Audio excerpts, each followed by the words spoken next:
হঠাৎ করেই ঢালিউডে নতুন করে শুরু হয়েছে তুমুল আলোচনা।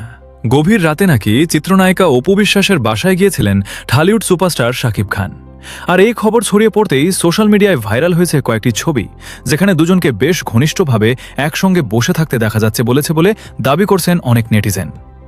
ছবিগুলো প্রকাশের পর থেকেই ভক্তদের মধ্যে শুরু হয়েছে নানা জল্পনা কল্পনা। কেউ বলছেন বহুদিনের দূরত্ব হয়তো কমতে শুরু করেছে, আবার কেউ মনে করছেন এটি হয়তো শুধুই কোনো ব্যক্তিগত বা পারিবারিক সাক্ষাৎ।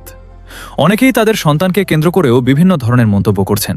তবে এখন পর্যন্ত শাকিব খান কিংবা অপু বিশ্বাস কেউই এই ভাইরাল ছবি বা দাবি নিয়ে আনুষ্ঠানিকভাবে কোনো বক্তব্য দেননি।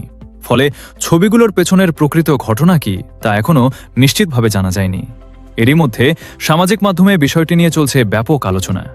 কেউ তাদের আবার একসঙ্গে দেখার আশা করছেন, আবার কেউ বলছেন সত্যতা যাচাই না করে কোনো সিদ্ধান্তে পৌঁছানো ঠিক হবে না। এখন প্রশ্ন একটাই, ভাইরাল হওয়া এই ছবিগুলো কি সত্যিই নতুন কোনো সম্পর্কের ইঙ্গিত দিচ্ছে, নাকি এটি শুধুই একটি ভুল বোঝাবুঝি বা পুরনো কোনো মুহূর্তের ছবি?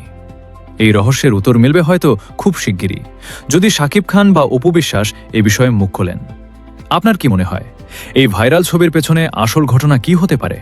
আপনার মতামত অবশ্যই কমেন্টে জানাতে ভুলবেন না। আর ঢালিউডের সর্বশেষ খবর সবার আগে পেতে আমাদের চ্যানেলটি সাবস্ক্রাইব করে সঙ্গে থাকুন। সো দর্শক, আজকের এই ভিডিওটি এই পর্যন্তই। যদি ভিডিওটি ভালো লেগে থাকে তাহলে ভিডিওতে একটি লাইক, একটি কমেন্ট আর অবশ্যই চ্যানেলটি সাবস্ক্রাইব করতে ভুলবেন না।